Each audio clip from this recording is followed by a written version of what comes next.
Kita telah memasuki sesi ke-6, di mana topik pembahasan kali ini adalah tentang maksimisasi profit serta kurva penawaran di pasar persaingan sempurna. Sebelumnya, kita telah membahas tentang teori konsumen dan teori produsen. Pembahasan kali ini sangat erat kaitannya dengan teori produsen yang telah Bapak dan Ibu pelajari sebelumnya. Kita akan lebih jauh lagi menggunakan konsep uh, biaya, terutama dalam keputusan uh, produksi untuk memaksimumkan profit dalam pasar persaingan sempurna. Topik bahasan kali ini ada 8 topik. Topik-topik ini akan saya penggal dalam beberapa video yang dapat Bapak dan Ibu tonton nanti.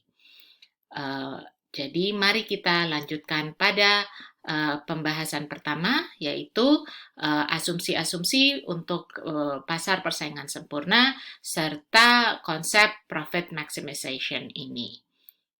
Mari kita lanjutkan. Ketika membahas pasar dengan menggunakan analisa permintaan dan penawaran, kita sebetulnya menggunakan asumsi pasar persaingan sempurna. Pasar persaingan sempurna bisa dikatakan merupakan asumsi yang mendasari teori perilaku konsumen dan teori perilaku produsen. Asumsi-asumsi dalam pasar persaingan sempurna ada 3. Pertama, price taking. Ada banyak perusahaan dan konsumen individu. Karena jumlahnya banyak, mereka secara umum berasumsi bahwa keputusan mereka tidak akan mempengaruhi pasar. Yang kedua adalah produk homogeneity. Kenapa mereka berasumsi sebagai price taker? Pertama, karena alasan produk homogeneity ini. Perusahaan memproduksi barang yang identik atau hampir identik dan saling substitusi sempurna. Asumsi ini juga mendasari bahwa hanya ada satu harga untuk satu produk. Yang ketiga adalah free entry dan free exit. Tidak ada biaya khusus yang membuat sebuah perusahaan sulit untuk masuk atau keluar, masuk ke pasar dan berproduksi, atau keluar ketika mereka tidak menghasilkan keuntungan. Sebagai akibatnya, seorang konsumen dapat dengan mudah berpindah dari satu produsen ke produsen yang lain yang dapat dengan mudah keluar dan masuk dari pasar. Nah, sebagai tambahan, asumsi-asumsi ini juga didasari oleh tidak adanya asymmetric information, terutama terkait dengan produk. Seorang produsen tidak atau bisa dibilang seorang konsumen tahu dengan benar kondisi produk tersebut. Tidak ada perbedaan kualitas, tidak ada perbedaan terutama tidak ada perbedaan kualitas, makanya produknya homogen. Oleh karena itu konsumen mendapatkan informasi yang sempurna sehingga mereka bisa dengan mudah pindah ke produsen lain karena untuk pilihan yang sama. Demikian juga dengan produsen, mereka tahu produk pesaingnya, jadi mereka juga produsen saling mengetahui produk pesaingnya, jadi mereka nggak bisa bersaing untuk mendapatkan pasar. Selain itu ada catatan khusus, dalam situasi nyata tidak ada yang benar-benar persis memenuhi semua asumsi, tetapi lebih cenderung mendekati. Asumsi dasar dari pembahasan pasar persaingan sempurna adalah bahwa perilaku produsen adalah memaksimumkan profitnya. Sebuah perusahaan yang dikelola oleh pemilik besar kemungkinan memiliki tujuan maksimisasi profit. Namun, perusahaan besar yang pengelolaannya dilakukan seorang manajer, ada kemungkinan tujuan manajer bukan memaksimumkan profit, tapi lebih ke target penjualan atau target produksi yang kemungkinan bisa mempengaruhi profit. Misal, menyebabkan kenaikan biaya dan pada akhirnya profit malah negatif. Ini kasus ekstrim. Dan menyebabkan kebangkrutan sehingga perusahaan pun gulung tikar atau keluar dari pasar. Namun, dalam jangka panjang, tentu hal ini tidak akan bertahan. Agar perusahaan sustain, maka perlu bagi perusahaan untuk memiliki tujuan memaksimisasi profit. Nah, mari kita bahas mengenai konsep maksimisasi perusahaan, maksimisasi profit perusahaan dengan melihat hubungan antara marginal revenue dan marginal cost. Kalau dilihat secara grafis, ini adalah grafik ini menggambarkan profit, hubungan antara profit dengan kurva biaya dan kurva keuntungan. Ini kita lihat sumbu Q, eh, sumbu X, maaf, adalah Q, dan sumbu Y-nya adalah eh, biaya, revenue, dan profit. Dan kita punya kurva keuntungan atau profit, kurva biaya, dan kurva revenue. Nah, kalau dilihat secara grafis, revenue tercapai ketika keuntungan ketika jarak antara revenue dan cost itu paling besar. Karena kita tahu bahwa profit adalah revenue dikurangi cost. Jadi secara grafis posisinya adalah A dan B ketika jarak cost dan revenue terbesar dan tercapai ketika produksi di Q star. Secara grafik profit pun ini Q star adalah kondisi ketika profit maksimum. Nah, secara matematis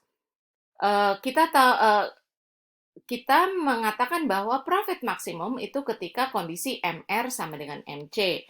Maksudnya gimana? Kita turunkan dulu secara matematik, profit adalah fungsi dari TR dan TC, di mana TR dikurangi TC, revenue dikurangi cost. Lalu kita lihat turunannya, kita gunakan fungsi turunan.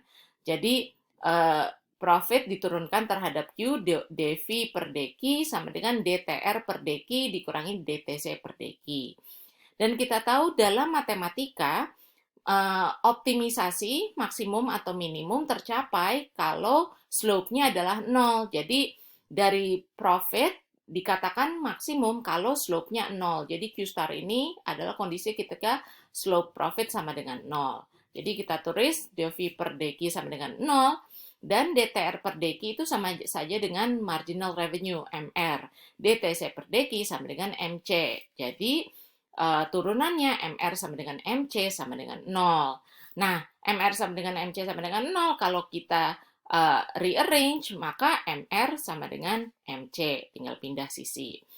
Nah, MR adalah slope dari kurva revenue. MC adalah slope dari kurva cost. Dan saat profit maximum ini, slope revenue sama dengan slope cost alias MR sama dengan MC. Secara grafis dan matematis demikian penjelasannya. Nah, catatan tambahan, cost ini memiliki intercept positif. Kenapa? Karena kita tahu bahwa ada fixed cost, ya. Jadi kita bisa bilang ini total cost. Dia memiliki intercept positif karena meskipun produksi nol, cost-nya tetap ada cost, dan cost ini adalah fixed cost. Berikutnya, kita akan membahas kurva permintaan yang dihadapi individu, perusahaan, dan yang dihadapi oleh pasar atau industri.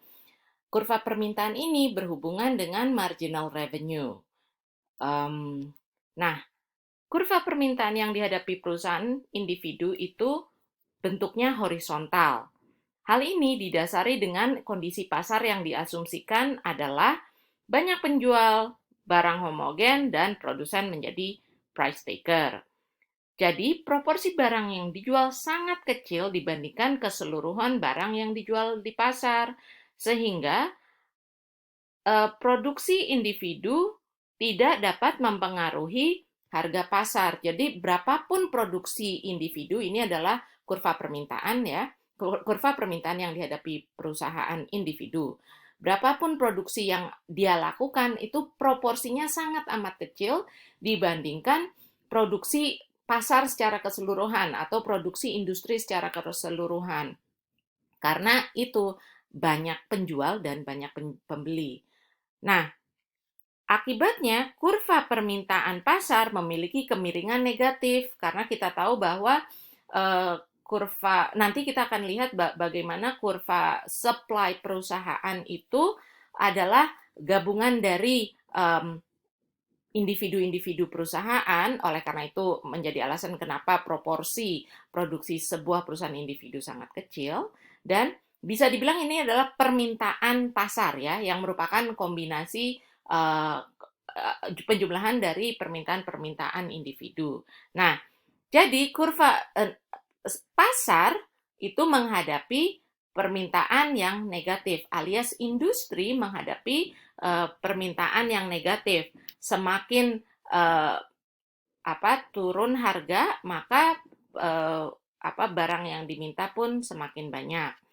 Nah, dibandingkan dengan kurva permintaan yang dihadapi perusahaan individu horizontal. Alasan lain kenapa kurva permintaan individu adalah horizontal, sebab tadi sudah dijelaskan, ia dapat menjual tambahan barang tanpa menyebabkan harga turun. Definisi dari price taker.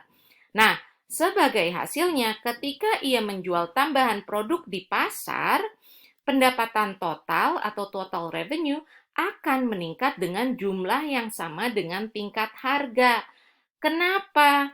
Karena kita mengamatinya dari sini. Jadi revenue tambahan setiap output yang terjual itu sama dengan marginal revenue-nya. Karena DTR per deki kan sama dengan MR. Dan rata pendapatan yang diterima juga akan selalu sama dengan P, karena